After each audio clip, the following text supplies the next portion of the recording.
right, so next up, we're going to be going over separable equations in section 2.2. So I've written here what I think that we're going to get through in this set of videos. We're just going to talk about what a separable equation is.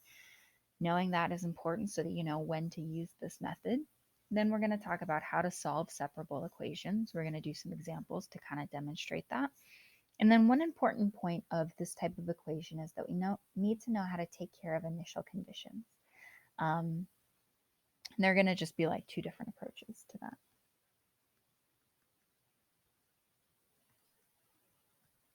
Oops. All right.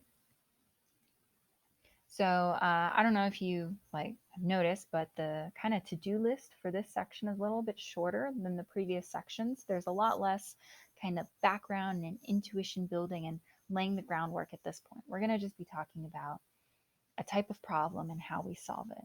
So if the kind of more abstract stuff was difficult to get your head around, it's important so that you know what we're working with, but this will probably feel a bit more comfortable because it's just going to be applying a process. So the first thing we're going to talk about is what is a separable equation.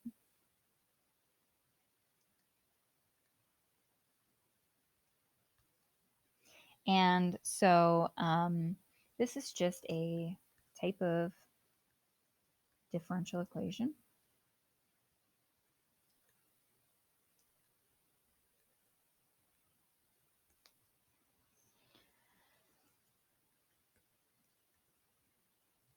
It's going to have to be a first order, so only, one derivative. I'm going to say dy dx.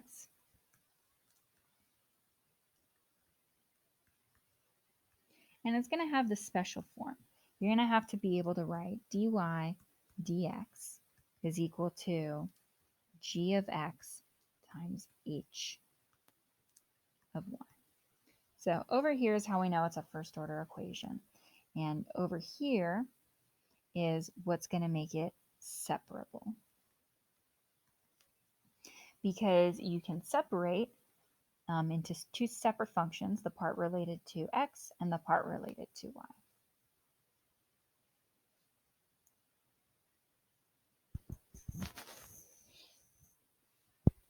And so, for example, this would be an example of a separable equation. So dn dt is a first order derivative.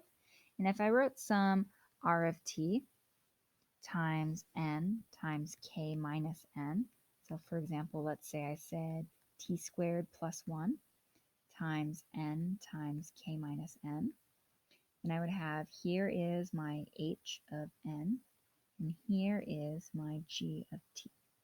The reason I wrote it like this to start is because that is like the logistic equation we've been using a lot in this class. So this is a separable equation because I wrote it in this way with two separate functions for the independent and dependent variable, and it's a first order equation. But importantly, we're still going to have a separable equation if we had dn dt equal to just like Rn times k minus n is okay too. So when I say g of x and h of y have to be functions, what's going to be important for us to note is that g of x equals 1 or h of y equals 1 is still separable. Like, you know that you can take the derivative of 1 with respect to x, it just happens to be 0. So that's kind of an important detail because the easier to solve separable equations are the ones where one of those functions is a constant. So now that you know what a separable equation is, you can spot the type of differential equation that we're going to be learning how to solve.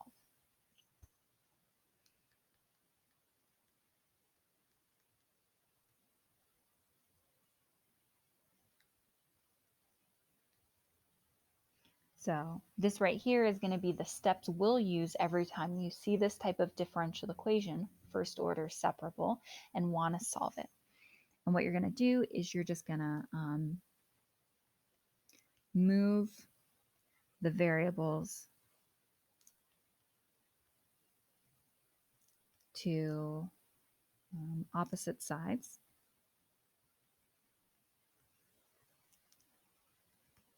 of whatever equation you have.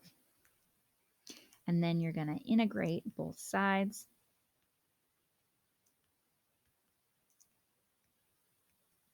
Remembering to hold on to your constants of integration. And then you're going to use initial conditions to solve for the unknown constants.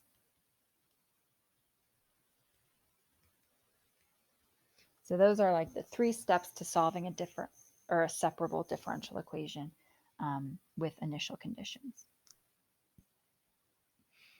So I'm going to sort of write equations on the side next to the steps so that you can see what those words mean. So I'm imagining that you started with some dy dx equal to g of x times h of y, because that's a separable differential equation, and you've got like y of x0 equals y0, an initial value problem maybe. So what I'm going to do first is I will kind of take my dy dx equal to g of x times h of y, and I'm going to move the variables to opposite sides of the equation. So I'm going to say, okay, I want my y's together and my x's together. Oh, let's use a different color there. My x's together. And so what that's going to look like is having h of y dy is equal to g of x dx.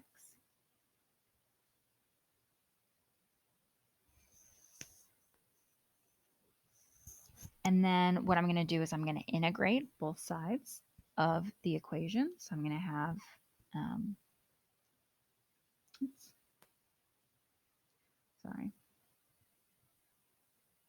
that was dy over h of y is equal to g of x dx.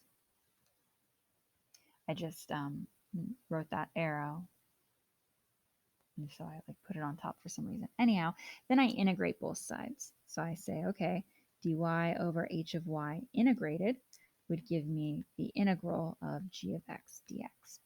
The equality is held when you take integrals of both sides.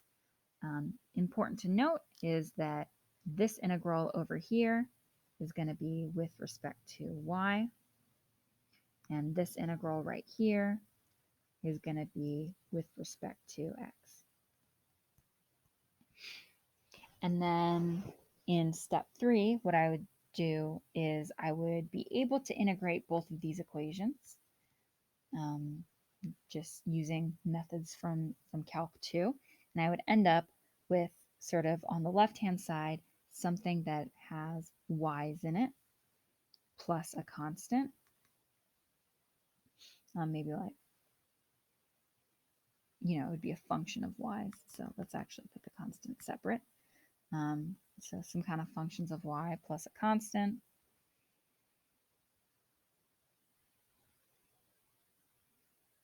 I would be able to have like some kind of functions of x plus a constant.